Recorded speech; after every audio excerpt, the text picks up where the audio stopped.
某些车企过度营销啊，但是频繁出现车祸，导致上级部门呢收紧了这个电车辅助驾驶这一块的 OTA 的一个收紧啊。好的，这里是梅人大叔。今天4月16号吧，工信部召集了大概60多个车企啊，参加了一个座谈会。会上呢也明确了一些事情啊，改了一些东西，不能再瞎宣传，不能过度宣传啊。然后呢，特斯拉 FSD 已经完成了这些会上要求的所有事项的这个整改，都改完了。改完以后呢，就等着这个 OTA 的版号下发，就可以推送新版本，以及重新启动全量的啊，包括 3.0、4.0 的这么一个免费试用。免费试用之后呢，会启动这个订阅的这个功能。这个会议纪要流传出来的会议纪要呢，其实我个人猜测啊，应该就是会上的一些参与的人啊，集合了大家的这个意见建议之后流传出来的，做的笔记啊，不是他们内部的这个真的会议纪要。这个东西我比较清楚啊，不可能刚开完马上出会议纪要，而且也不会流传出来。这个应该是内部的人员啊，记出来的啊。里面讲到几个点，给大家讲一讲。就是不能再过度宣传了，最主要的是啊，给你们讲一讲里面几个点。第一个呢，不允许公测，就你这个版本啊。没有这个上级 OTA 审核通过之后，你不允许公测，什么1000人传、万人传不行。它里面最主要的一个就不能拿用户去试啊，用户你这个不能试，用户的能力啊，不能拿用户去试。你可以备案之后啊，备案之后你自己的人啊去做啊，需要这个公告之后呢，明确要充分验证之后啊，这个是里面比较关键一点。第二个点呢，就是下周三啊会有相关的国际会议啊，就是关于这个事故事件报告的。就是说，一旦你这个自驾过程中出现了这么一个事故，它必须得报告到这个上级啊，必须得报告到上级。这个是明确了这个事故的收集啊，这是一个非常好的事情，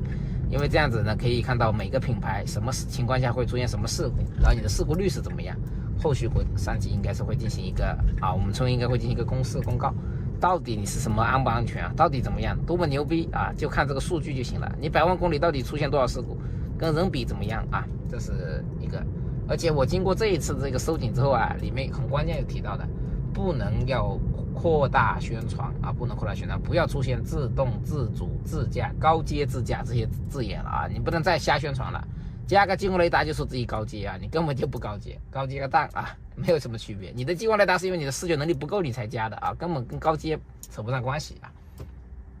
然后里面呢还提到一个呢，这一个的目的就是为了降低频繁的 OTA， 要做好一个版本的风险管控啊，验证充分之后才可以上车啊。对频繁 OTA 的企业要重点审查啊。如果是紧急 OTA 呢，要走这种召回停产这种事情是市监那边管的，这个是啊，通过后才可以 OTA。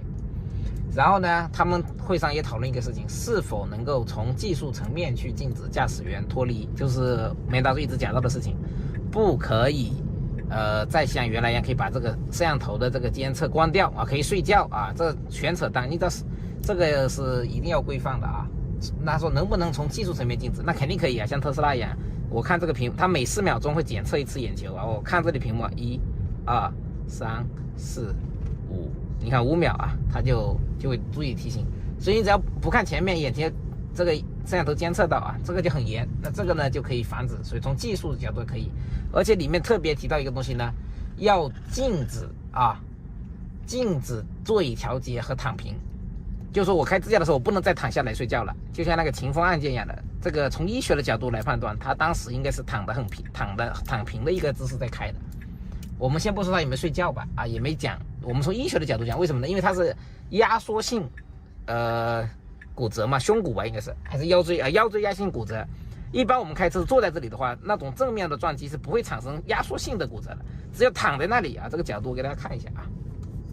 就你人如果这么坐着呢，撞上去腰椎是不会压缩性骨折的，你只有这种姿势啊，一撞啊，两个一夹才会压缩性骨折。所以秦风的案子，我们从医学的角度来判断，他当时的驾驶的位置就是这么的。所以这个事情呢，也是导致了他这一个不能够啊，要禁止。就从他们讨论的这个事情啊，如何去规范这个事情。然后里面还讲到了这个要用中文啊，要用中文，不能出现这个英文，要用。如果出现了英文呢，也有全称的这个说明。就是现在 FSD， 现在给大家看一下，我们现在这个 FSD 叫 Autopilot 自动辅助驾驶，以后就是自动辅助驾驶了。而且这个特斯拉已经改完了啊，下个版本就会改成那样子啊。这是里面一个点，还有一个点讲到呢，就是不能够出现脱手脱眼的描述啊，这是不行的但是可以改成什么呢？运动脱离和视觉脱离来代替这个说法。所以说我上次预判就是，可不可以这个特斯拉这个不扶方向盘，这个可能也不一定要扶方向盘，因为它用视觉脱离，你用眼球监控也是一样的，这个东西，这一次会议上其实是没有特别明确的啊，所以这也是一个问题。然后后面还写着，还有一点比较关键的，也给大家念一念啊，给大家讲一讲。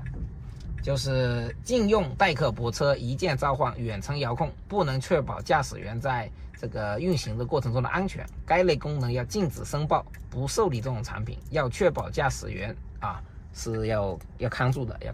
是这么一点。但这个呢，到底是不是就不能用了？我从他这个会议叫里感觉出来应该不是，只是要改名字了，都要改成记忆泊